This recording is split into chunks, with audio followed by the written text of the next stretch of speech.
Welcome back to a summer edition of Between Two Ellens. I'm Ellen Cook Miller, House District 88. Ellen Hefner, House District 87. I'm so happy. I know we both are so happy that you're here today.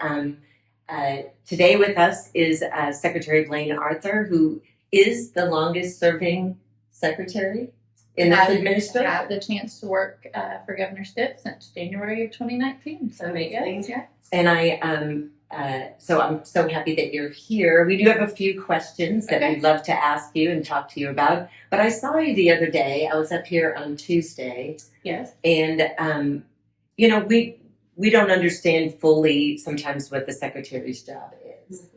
But what you were doing was really something that I thought was great. That you had a couple of students mm-hmm.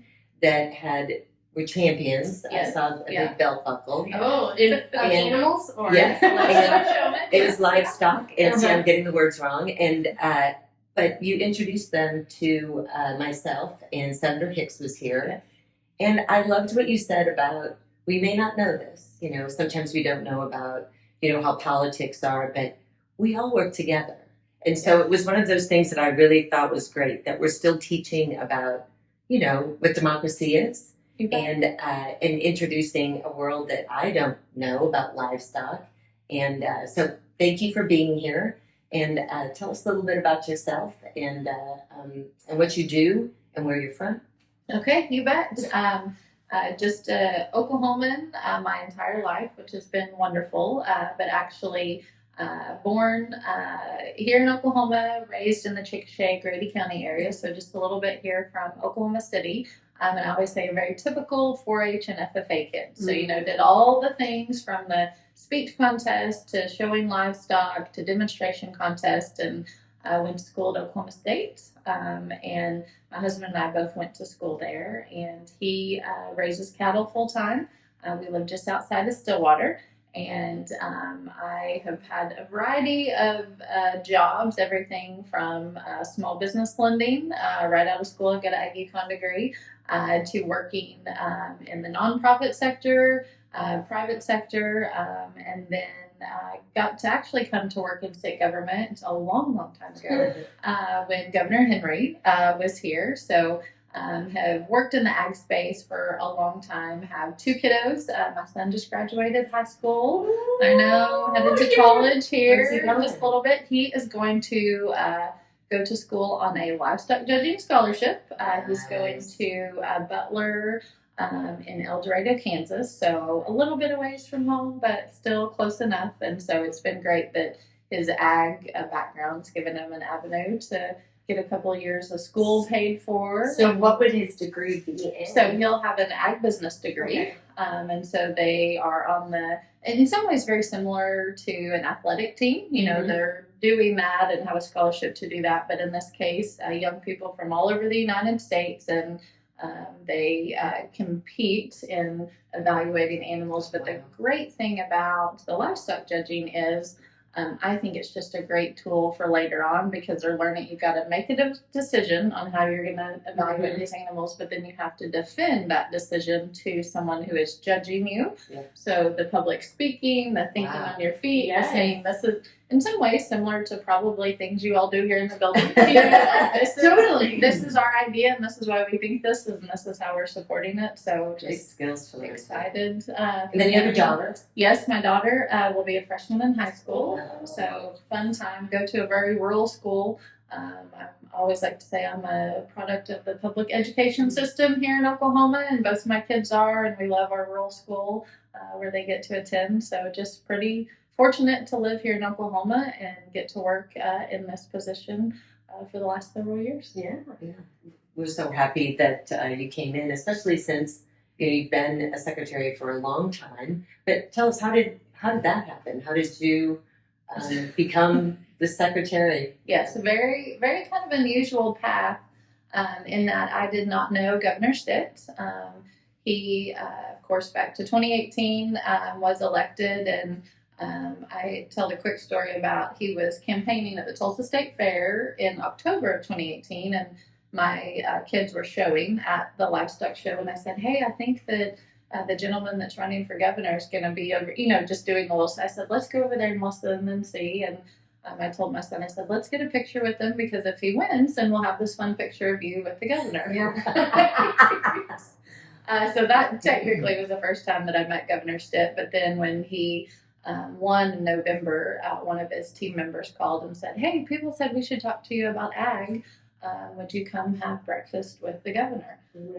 So just kind of a very, very unusual path into, I was talking to some college students yesterday, and I said, if you'd asked me, however many years ago, could you ever be a cabinet member? I would have said, well, I'm not political enough and I'm not rich enough to do that. So I always like to give the governor a lot of credit. He didn't know me, and thankfully had a lot of faith in me to be able to work for him and to run the agency. You've done an excellent job. Thank you. There's nothing but great respect I hear from all over.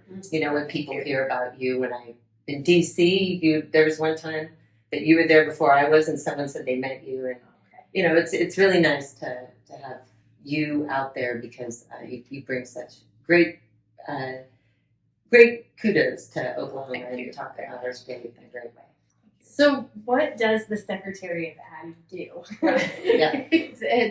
Every day is different. Yeah. If you ask my kids, they'd probably say I go to a lot of meetings. Yeah. There are a lot of meetings. So a multitude of different responsibilities, kind of on a day-to-day basis, running the agency, which here in Oklahoma is our Department of Ag, Food and Forestry. So size-wise, not a super big agency. Numbers-wise, we've got over 400 employees, because we've got some other agency that have thousands. That's still of pretty employees. big. Yes. I would think. But lots of responsibilities at the agency, from food safety to animal health, and very regulatory. But then we also have some market development programs, like our Made in Oklahoma program, which we're very excited about. So a lot of my responsibility is that agency day to day. Are we doing what we're supposed to do? Are we following, you all pass bills over here that says Department of Ag, you all shall do X, Y, Z, and making sure we're doing that. But then what I think is great for agriculture and for rural Oklahoma is, here in Oklahoma, the Secretary of Ag has a seat at a lot of other tables as well. So sit on the Commissioners of the Land Office, so school land, that's all throughout the state. The Board of Equalization, which is very important to the work that you all do here. The OSTRAD Board, so Oklahoma Center for Advancement of Science and Technology Board, then serve as a regent for the OSU A&M system. So I think why that's so great for ag and rural Oklahoma is, even though I think probably some people think Oklahoma as a very rural and ag place, ag producers are a small percent of the population, and so we're hopefully ensuring that when there are discussions happening, that we always have whoever is Secretary of Ag is bringing that agriculture perspective and that rural voice. Because I don't ever feel like, when I talk about ag policy especially, I don't feel like anyone would intentionally move forward ag policy that would be bad for farmers and ranchers. I don't think that's the case. I think a lot of times there's just a lack of familiarity or knowledge, or I think most things are very well intended, and so for us to hopefully have a voice all those places and say, hey, that sounds like a great idea, but, or I even give one other in this whole, I know education can be a very hot topic, but a long time ago, before I was in this position, I mentioned my kids go to a very rural school. They were talking about, consolidation of school districts and what that looks like. And I said, well, from my house where I live now, it's a 10-minute drive to school. Right? We live out in the country. It's a 10-minute to drive, but to ride on the bus is an hour.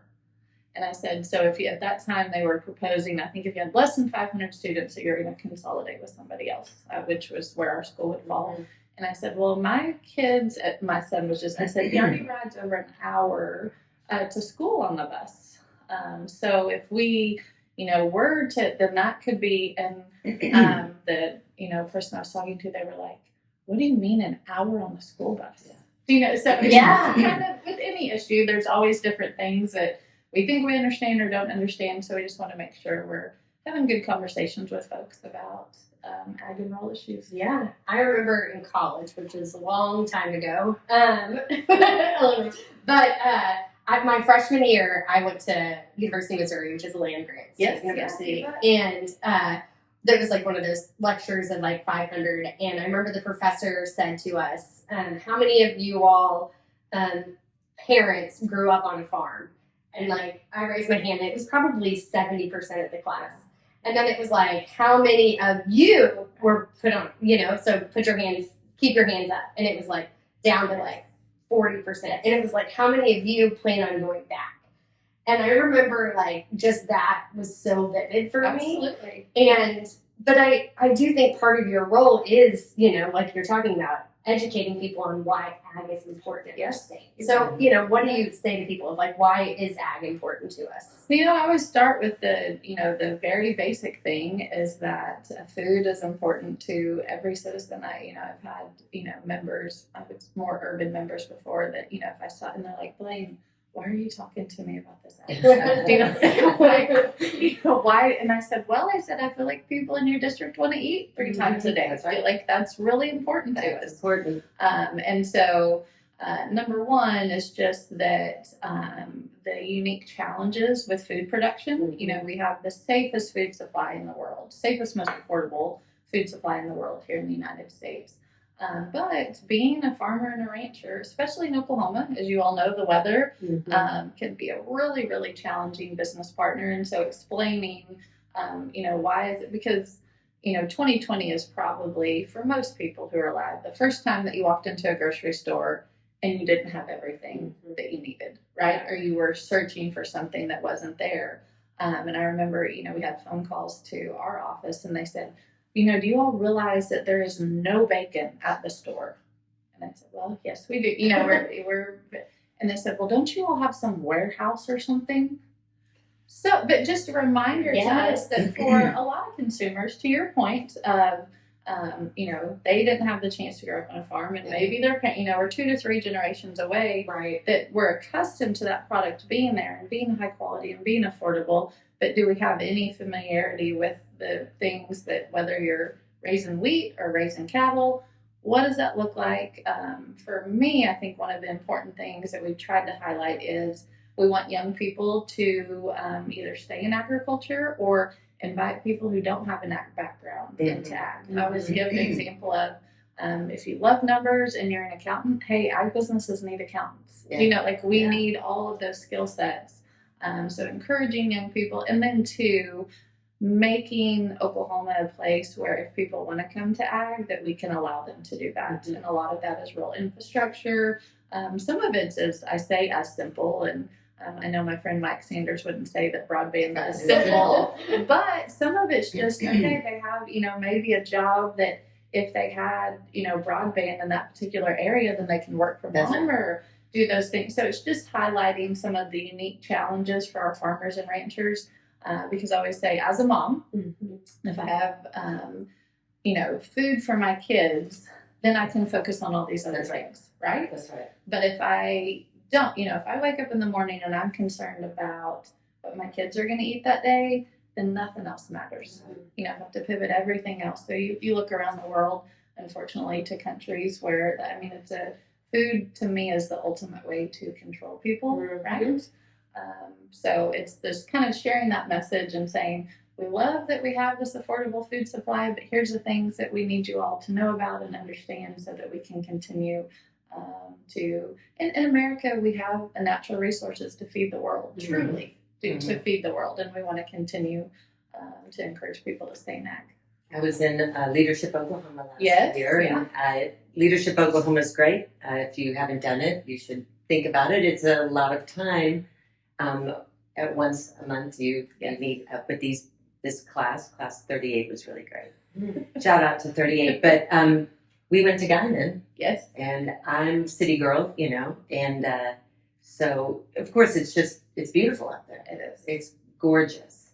And the difference between Guyman and where we visited, I think, goodness, it was a 6-hour drive or something to the big plant out there that takes care of that bacon. Yes. And I had no idea what I was going to get into, to see, but I'm game for all of it. And they suit you up, and of course, everyone's concerned about smell or whatever. Right.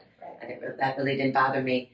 But I was fascinated with the amount of precise Yes. skills with the people that work there, the quickness of what it's done, how many hours they work, the cleanliness, all of that to say, I was just amazed. And to have that in Oklahoma, and that it's a great job to have. it is. People want that job now. And they've found people from all over the world to do an engineer job or to do these skills. How important is, you brought up safety, how important is that sort of industry in Oklahoma for our world, feeding the world? How important is that, and all the regulations we have because of No, it's incredibly important. And that particular facility is 7% of the pork processing capacity that we have in the United States, which is incredible when you think about it, right? That we're doing that here in Oklahoma. And when we talk about food safety for the United States, and I feel like I can confidently say this because I've traveled a lot of places in the world, literally a lot of places in the world, we have the best food safety of anywhere in the world. And that's because we want consumers to have confidence in those products when they find them in their grocery store. And so it's a collaboration certainly between USDA.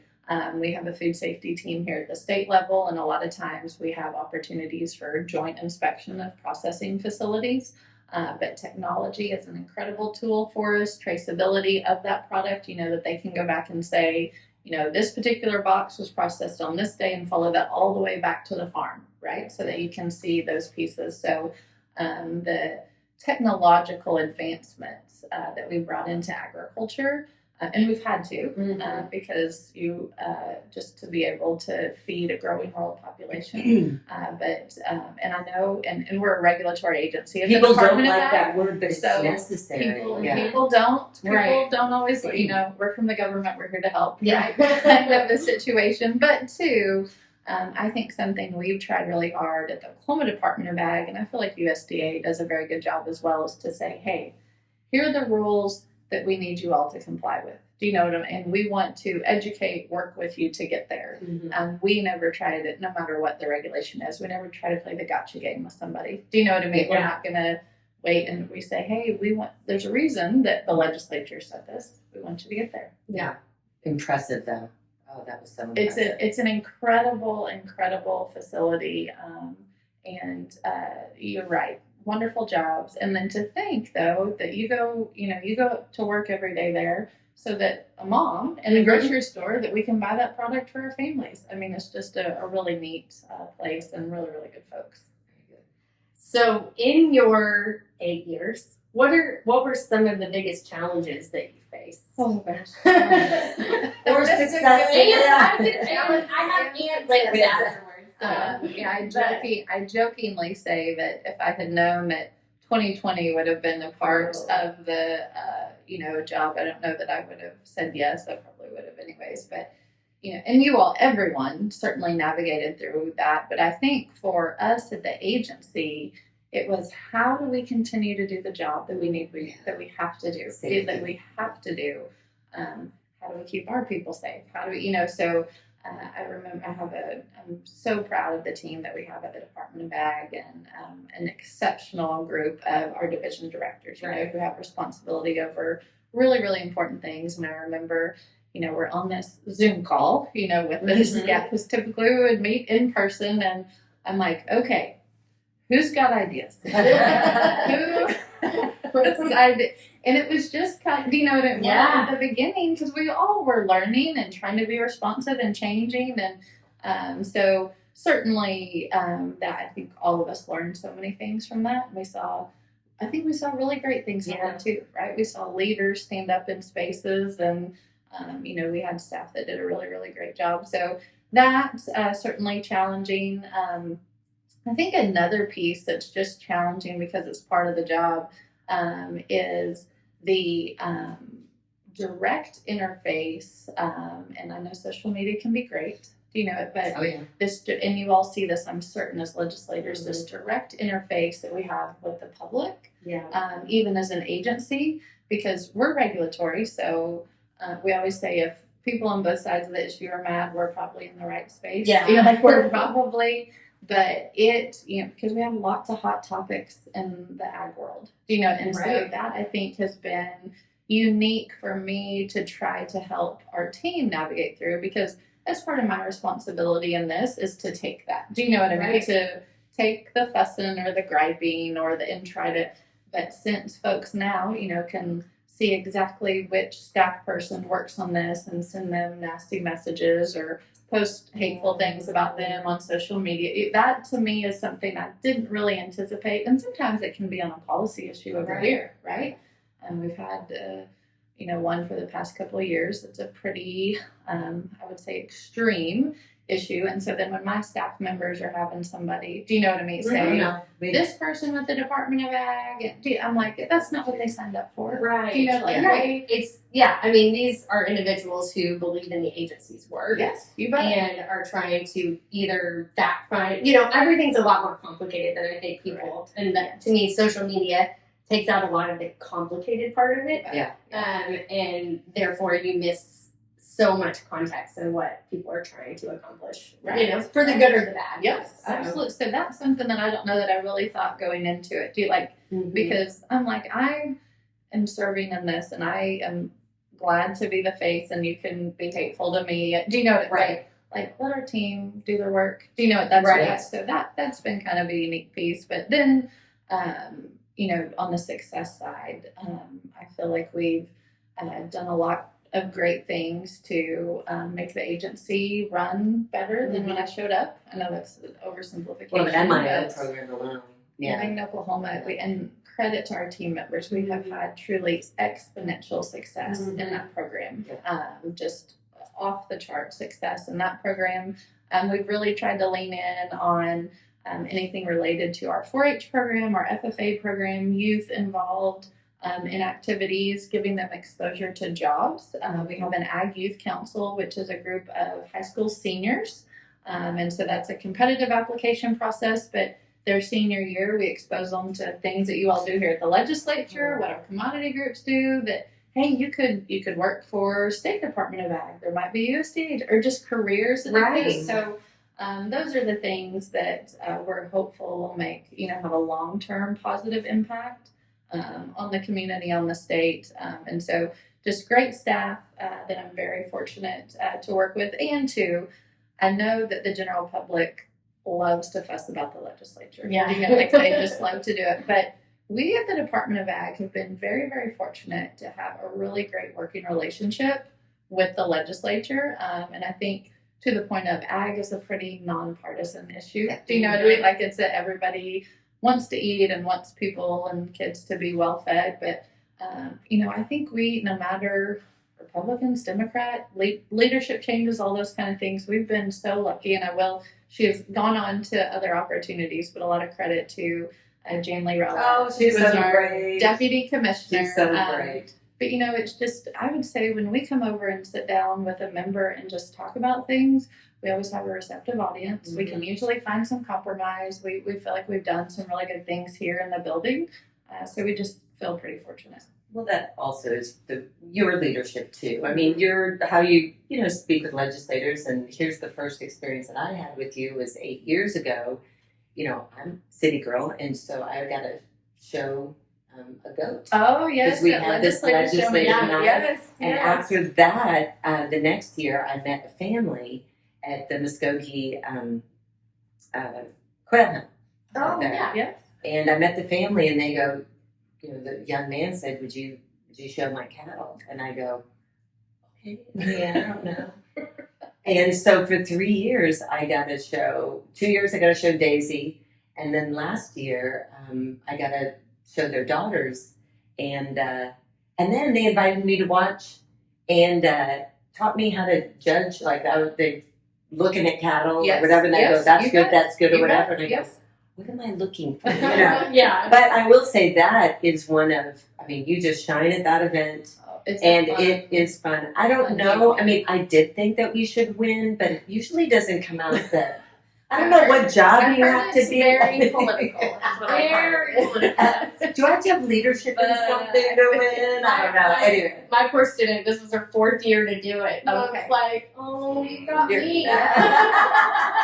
Her award last year, and I said I'm a freshman Democrat. We were not winning this award, even if your animal is the Even best if it's the animal. best, yeah. So tell us about that. And They tell the public about I it. didn't It's know the what best. the Youth Yes, Expo was. yeah. It's beforehand. fantastic. Yes, so Oklahoma Youth Expo held here in March around spring break time at our state fairgrounds, the largest junior livestock show in the world. So we've got kids that come from all 77 counties. They're showing sheep, cattle, hogs, and goats. And they're a variety of different activities because they're showing animals there, but they also, we at the agency put on a skillathon where is a kind of general knowledge, and kids win up to $10,000 in scholarships in the skillathon. And then they've added on an ag mechanics contest. So students that have a strong interest in STEM and engineering, and they're building trailers and pieces of equipment and scholarship dollars there. But the legislative showmanship, I think it's one of all of our favorites. You're so good because she's on the mic and she knows all the legislators. Yeah, that person We're to me. We're pairing up, legislators with those exhibitors, but and those kids are from them. We always like to say, that we've got the state basketball tournament or state softball tournament. Well, for those students, they've been working with those animals, and that is their state championship event, right? So but I do get tickled because some of the kids, if you all as legislators are like giving you direction, you know what I mean? And they're just know that they're going to win, and you just want to say, I don't think so. I think I can maybe guess who's going to win. But I'm always impressed with our 4-H and FFA exhibitors because, I just pop in and hear conversations, but they can tell you all about this is an animal, this is what we feed, this is my daily routine, this is nutrient, they're learning all of these things at the same time. So and other great thing about OIE, and the legislature is so supportive of it, but then those students can qualify for the premium auction, which are, tens of thousands of dollars in scholarship. And then our breeding exhibitors also get scholarships. So a lot of those students, can head into college with $10,000, $15,000, $20,000 towards their education here in Oklahoma. So teaching kids really good things, responsibility, showing up, learning how to win, learning how to lose, but then also helping them pursue their education at the same time. I just loved it. The young man that I, got to know his family in that very first year, they were like, well, come up and, go to that step and repeat, the big backdrop. Yes. And so I was like, oh, no, I don't have to do that. And I was like, no, we want you to be in this picture, And then all these people came up in the back. Yes. And his mom said, yeah, we couldn't do it without the support, like money, the help with it, because it takes a lot of money to show. Yeah. So the program, just excellent. And now the young man, he works in that now because he's got a good skill, Yes. But I just think that was a part that I had no idea about. It's like, why didn't I grow up in the country? I don't know. I know. I get in the country. I periodically am like, we need a little FFA in the OKCPS district because it really is. I think for me, what I've learned over the last 2 years is the leadership that I clearly see in those students who are FFA, and so many of our pages page are all, if they're from rural Oklahoma, there's a 8 out of 10 chance they're also FFA or 4-H. So. Well, and that's what we're trying to get. Well, I know we need more teachers just in the state of Oklahoma, but we need even more ag teachers because we've got a lot of schools that say we'd love to have an FFA program, or our FFA program has grown so much that we need an additional ag teacher. So we have a shortage of teachers, I know, here in the state, but also ag teachers because there is so much enthusiasm for that program. So Brent Haken is a great friend at Career Tech. Good. He's another great Yes, and they help drive, and he goes, I know, Blayne, we're working on it. So I think there's, I will say one quick thing when I was interviewing with the governor for this position, so December 2018, and he said, if you could do one thing in Oklahoma that you think would make a difference what would you do? Which was a great question. Yeah. I thought, okay, I don't know that I was prepared for that. And I said, if I could have every kid be in 4-H and FFA, even if they weren't showing livestock, to your point, this leadership. The leadership, yes. Community service. Yes. I said, I think that, and I know we have a lot of other great youth development organizations, but when we look at it just from the ag piece, I think it just helps them be better prepared to be adults. Yeah, but FFA is more than just like, I remember talking to someone who has a piece over in Capitol Hill. That's in Oklahoma City area, and was talking about changing a tire, learning how to, fix and do repairs, And as some of the young men that we have, or being a widow, a single mom, my dad taught me how to do all that stuff, but a lot of time, I had to kind of help, this is how you change a tire, but gosh, that would have been so great if that would have been an option for my young kids. Absolutely. It's just that I think too, the one thing that I love that I feel like I see, especially from our FFA program, is the students figure out how to solve something. Yes. Do you know what I mean? Like a real time check, because either today, my animal decided not to eat today. Yeah. So what does that mean? Do you know what I mean? Oh, What did I do? Do I need to call a veterinarian? Is there water for, this maybe I'm headed towards analytical thinking. Yeah. So identifying that, and then what am I going to do to fix it? Yeah. Do you know what? Do I call my parent? Do I call it? So can I do this think, by myself? Yes, because everything's not the same every day in an ag world, or especially working with animals. So it's a great opportunity for them. So what's next? Well, that is the question. That is the question. I wish you'd stay, but I know 8 years is a long time. It is. The job's heavy. It is, and it's been a tremendous opportunity. If we all could design our perfect timeline, right? My son, as I mentioned, he graduated high school in May. So my kids have been in a very busy season of life this 8 years, which certainly a blessing in so many ways. But I live just outside of Stillwater, so drive quite a bit, coming back and forth to Oklahoma City, and just we'll see, hopefully something that my daughter's starting high school, and you all know with kiddos, you feel like you have all this time, and then you're like, 4 more years. I know. Like, there's 4 years here. Yeah. So trying to see, and I never would have thought, prior to working for the governor, I ran our 4-H foundation here in Oklahoma. So just a tremendous opportunity that I loved, passionate about 4-H, worked with wonderful people. So if you'd asked me, 10 years ago, okay, Blayne, in 2026, what are you going to be doing? And I just said, well, here are our goals. We want to grow the foundation to do this much. And I didn't think I'd be sitting here. So some of it is too, the Lord's got a good plan for me, and I'm just going to work hard and see kind of what that next opportunity is. Well, the state of anyone to be, people should just be calling. Yeah, I would be for what you've done for Oklahoma in the past 8 years, and we're sad, of course, but gosh, we're just grateful, especially Oklahoma's done so well because of you and your leadership. I think I'm happy to say that, because I think a lot of thank you very much. I appreciate that. Yeah.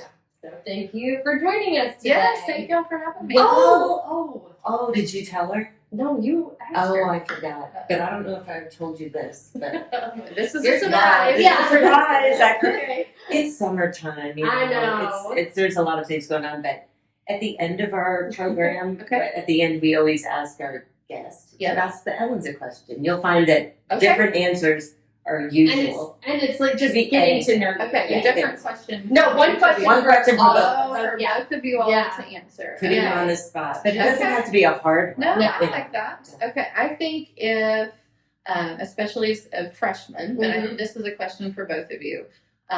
What is one thing that your constituents would have no idea about your job as a legislator that would surprise them? Do you know that they would just think, I didn't know that was even a thing or an issue or a challenge? Oh my goodness. Do you have one off the bat? Or I think most people, I don't know that we do constituent services. That's probably the one thing that when I'm out talking to someone, they'll have a complaint about, something. Yeah.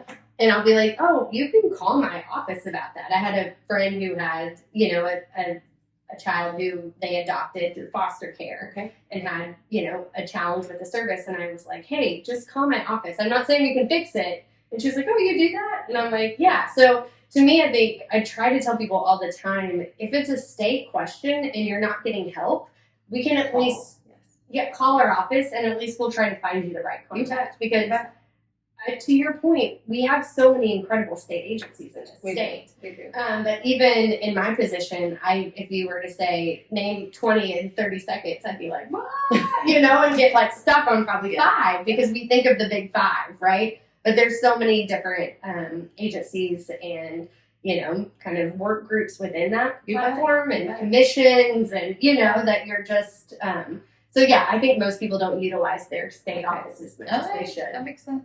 Yeah. I think the idea that people only think that we work while we're in session, so it's a part-time job. You That bet. they say that we get part-time money, but it's a part-time. It's not a part-time job. This interim has been so busy, and it's because when we're finished up with session, there are other leadership people see the things that you do or have, and they invite you to go places. Some people go to national conferences. Yeah. I've pretty much specifically stayed in the background that I have as a financial advisor, and so I've done Hill visits. I've sat with industry to talk about, being at the same table and having a voice is really great when people start learning about you. So I think I traveled so much in June. I'd wake up and I'd go, where am I? Yeah. Where? And so it's one of those things that I don't think that they know that, yeah, my voice goes outside of the state. You bet. Mhm. And so, and then when people look at our state and they go, whatever idea they have about it, you can change those For perspectives sure. by what you bring them from, being in Oklahoma City. Yeah. And so I think that that's one of those things that we're just not, you think the mayor does great for Oklahoma City outside of the state, no governor, but we still travel with Oklahoma with us. And so Absolutely. I think that that's something that people don't know. This is not a part-time job, and the constituent services happen all year, and we still do those things. I do a bunch of connecting for people, so it's a constant shift in schedules. That's really the one that's dizzying, but that it's not a part-time job, I think, is that most constituents don't understand. Well, and I think some people say, well, my vote doesn't matter, my voice doesn't matter. And I always give the example, I work at a state agency, NFA legislator gets a call from a constituent about something that we do. I get a phone call. Yeah. So your voice, like you all are working on behalf of your constituent. So I'm like, oh, your voice, it does matter for sure. I promise, because somebody will try to fix it or help or connect. So Yeah. I'm so happy that you came. Yes, well, thank you. Yeah, Thank you. really great, and again, so grateful for your service Thank you very much. for our state. And Yeah. that's it. Thanks, guys. We'll see Thank you again. you. We have a live show. Yeah, August 10th at 6:30 to 7:30 at Second City Books, and we're going to be talking about state questions. Yeah. on the Okay. back. Hope to see you there. Bye, guys. Bye.